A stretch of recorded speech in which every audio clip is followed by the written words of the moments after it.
Before we start the video, I want you to subscribe to the Bass Telegram channel at the first link in the description, where we show our earnings on cryptocurrencies. And not only, our capital that we manage is more than $3 million. Here you will find only the most useful. Thanks for subscribing. Also in the description is a links to verified exchanges when you register, on which you get a welcome bonus from me. Let's get to the video. Many cryptocurrencies have a limited number of coins that can be issued during their life cycle. There are several reasons for this, such as controlling inflation, creating artificial scarcity, creating incentives to increase the price, increasing the popularity of the coin, and so on. And you probably know that Bitcoin also has a limited supply of 21 million coins. And this raises a very interesting question that a lot of people are worried about. What happens after the last Bitcoin is mined? What will happen to Bitcoin itself? What will happen to its price? What will happen to the miners who mine Bitcoin? What will happen to the investors who buy Bitcoin? Considering that more than 90% of the entire Bitcoin supply has already been mined, these questions are of real concern to a huge number of people. Therefore, let's try to figure out what will happen when all 21 million Bitcoins are mined. At the time of this video's creation, there were 19,170,000 Bitcoin coins in circulation, which means that miners have about 1,830,000 coins left to mine, after which Bitcoin mining will become impossible. When Satoshi Nakamoto created the Bitcoin cryptocurrency in 2008, he set the total supply to 21 million coins. One of the reasons for this limitation was to create a currency that would not be subject to inflation. Since Bitcoins are meant to be exchanged between people, if there are too many Bitcoins on the market, it can cause sharp price fluctuations. With this in mind, Satoshi Nakamoto set a limit of 21 million coins to control the supply and therefore the future of price fluctuations. One way to control this mechanism was to gradually release Bitcoins. This was done so as not to overwhelm the market by releasing 21 million coins at once. To that end, the Bitcoin code was designed to allow only a fixed number of Bitcoins to be mined each year until the limit of 21 million Bitcoins was reached. In order to ensure gradual mining of Bitcoins, Satoshi Nakamoto introduced the concept of halving. This is a mechanism which has miners reward for a found block. It happens every 210 blocks, or in other words, every 4 years. Originally in 2009, miners were getting 50 Bitcoins for adding a block. In 2012, that number was cut in half to 25 Bitcoins,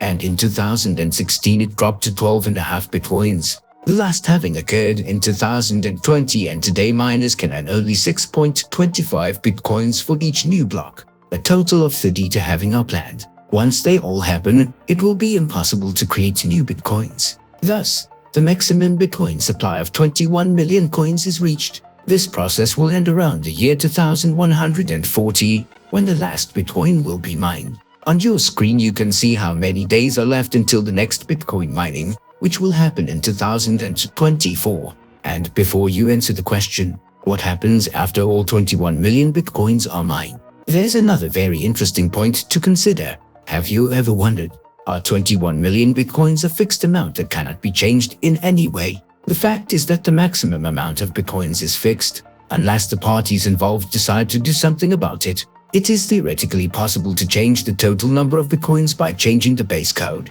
Since Bitcoin itself is software, experts agree that it can be changed. This would require developers, stakeholders, and the community at large to agree to change the code. If an agreement is reached, the developers will write code to integrate these changes into the Bitcoin kernel. Of course, this theory is currently quite controversial and contradictory, but it is also not worth rejecting, because Bitcoin mining has a great popularity due to the fact that miners are rewarded for their work in the form of a fixed number of Bitcoins. And if all the Bitcoins will be mined, then you can assume that the incentive for miners simply will not remain and they will simply stop their work. And if there are no miners, there will be no computing power, no blockchain will be built. Because if there are no blocks, there is no transaction.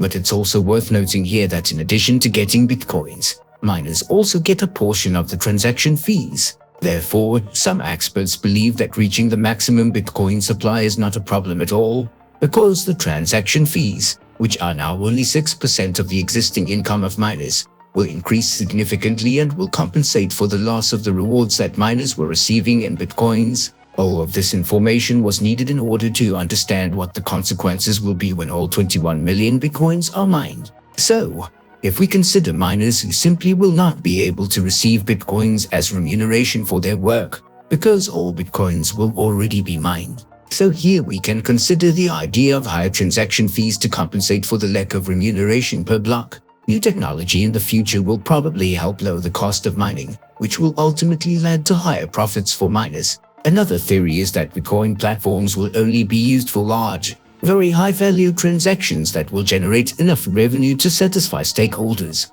i.e., miners. Theoretically, if a miner checks a sufficient number of transactions, the commissions they earn can help make up for the missing fees per block. But the amount of transaction fees will also depend on the state of the network in the future. Miners need some kind of incentive to keep them interested in the ecosystem.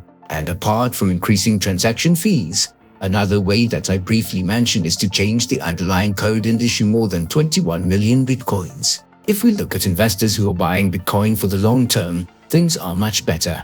As Bitcoin mining will get closer to its limit, most experts agree that the Bitcoin value will only rise from there, as the limited supply, as well as the investment values, will encourage people to use Bitcoin as a long-term investment asset, which will be a kind of savings vehicle. The Bitcoin price chart confirms this once again, because if we look at the history of the last 10 years, the Bitcoin price is constantly increasing, even though the reward per block is decreasing, as it will no longer be possible to mine new Bitcoins. Long-term investors will accumulate this cryptocurrency in their wallets, which will further reduce Bitcoin supply and keep its high value. Also, we should not forget about institutional investors who every day become more and more interested in investing in cryptocurrency. Tesla, Square, Morgan Stanley, and many other global brands already have long-term plans to introduce cryptocurrency. Even Goldman Sachs has announced that it wants to raise $2 billion in investments to buy crypto assets.